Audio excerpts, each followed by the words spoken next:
Okay, nageenya karaa waqayyo isiniif haa baay'atu bakka isin jirtanitti har'a kan dhiyaachuu danda'ee fi akkuma beekamu samoona kana hundi keenya iyyuu baay'ee tokko gaddarra jira.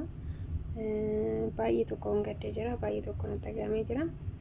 Gadda yoon jedhu gadda kiyyaayyuu akkanatti ibsadhu hin qabu jechuudha. Baay'ee tokko rifadhe jechuudha. Baay'ee tokko amanuu hin dandeenye du'a hacaaluu hundeessatiif jechuudha. Baay'ee tokko yani bakka amanuu hin dadhabe bakka akkas isiniin jedha bakka akka ta'es ta'u inni deemee jira. Waqayyo jannata isaa haa galchu jedhaani gara kiyyaani. Waqayyo namise isaa haa maruu akkasuma warra isaati illee ijoollee isaa haadha manaa isaa fi ummata hundaaf jajabina haa kennu jedhaani gara kiyyaani.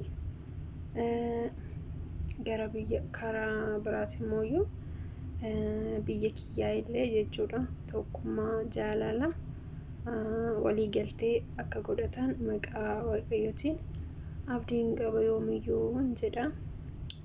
Yoo walii galan alaa galan waan ta'eef biyyi kiyyaa osoo walii galanii tokko akkuma walii bira jirtanii hundi keessanuyyuu yaada tokko godhatanii wanta jettan tokko yoo hojiirra oolchitan yookiin wanta gaarii tokko uumuudhaaf yoo mari'attan baay'ee gaariidha jedhee yaadani gara kiyyaani. Bakka kan biraamoyyuu ani gara kiyyaani waan jedhee dubbadhu yookiin giddeen isaa qabu yookiin bakka dubbachuu hin danda'u dhugaa rabbii isiniin jedha. Maalidhaaf wannaa nama garraamu dhugaa rabbii guyyaa inni du'e isaan jechuudha. Isaan dura guyyaa 2 guyyaa 3 bakka isuma dhaggeeffadhu dhugaa bakka jaalala isaaf qabu jechuudha. Ibsuu hin danda'u dhugaa rabbii ibsuu hin danda'u jechuudha. Dhaggeeffadhee bakka booyi na godhe sagantaa isaa karoora isaa waan hundaa yoo akkasitti dubbatu bakka onnee kiyya keessaa akka dubbate wajiiti baay'ee tokko dasna jedhe yaadni isaa kana jechuudha.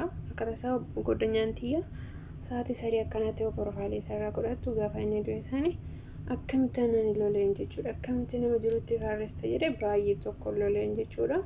Dhugaadhaan naan jettee giddumaan na amansitee meeni haa ta'u jedhee fi yoo ilaalu injiraa bakka inni amana jechuudha. Bareessa akkasumatti akkasanii bakka kan keenyatti miti alagaani irra caalaa haadha manaa isaa ijoollee isaa warra isaa baay'ee tokko gaddanii jiru.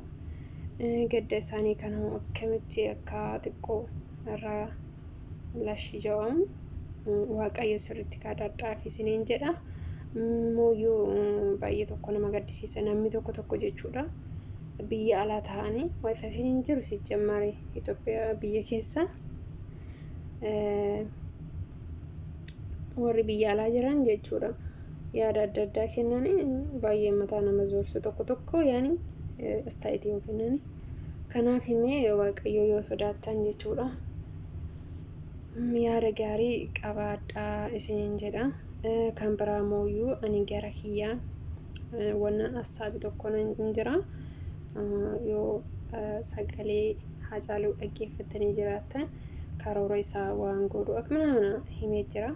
Kanaafiyyuu osoo yeruma amma akkanatti gadda jiran kana warri isaatillee warri biyya alaatitti argamtan jechuudha. Biyya alaa jirtan hundi keessanuyyuu bakka itti argamtan hunda keessanuyyuu osoo yaadannoo tokko hacaaluudha maqaa hacaaluutiin yaani inni du'ee jira. Haadha manaa qaba ijoollee qaba waan ta'eef osoo wanta tokko gootanii fi baay'ee tokko dasna jedhe jechuudha. Kuni yaada mataa kiyyaati dhugaa jechuudha. Inni du'ee jira waan ta'eef bakka wanta warrillee jechuudha yaadatanii ijoollee biyya alaa akkana jirtu san nama gurguddaan irreen ta'an yaani nan beekaa. Yaanni kee tuffatamaa ta'uu hin danda'a garuu osoo yuutuubarii guddaa bira dhaqee yookiin fudhatamuu qaba jedhanii waanuma qabdan irraa walitti guurtanii jechuudha hacaaluudhaaf wanta tokko yaadannoo tokko osoo goonee maal jettu jedha. Mee keessanillee nama baay'ee nama rachisaa ani gara kiyyaan akkanatti aga'ameeti jechuudha. Amma baraa jalqabne osoo wayi goonee fi yaadannoo tokko osoo goonee fi isinillee gaafa biyyatti galtan yeroo hacaaluun du'e sani ani birrii haganaa kennee wanti akkanaa kun godhamee fi jira jechuu dandeessu jechuudha. Amma waan inni du'eef ijoolleen isaanii isaa jechuudha amma rakkachuu baasan maybe of fuulduraaf rakkatu jechuudha. Naan jiraachisu isa waan ta'eef baay'ee namatti dhagahama. Abbaan haati yoo namarratti du'e namarraa du'e jechuudha. Akka duraan bashannanee jiraata san immoo kiraay beetii keessa jira.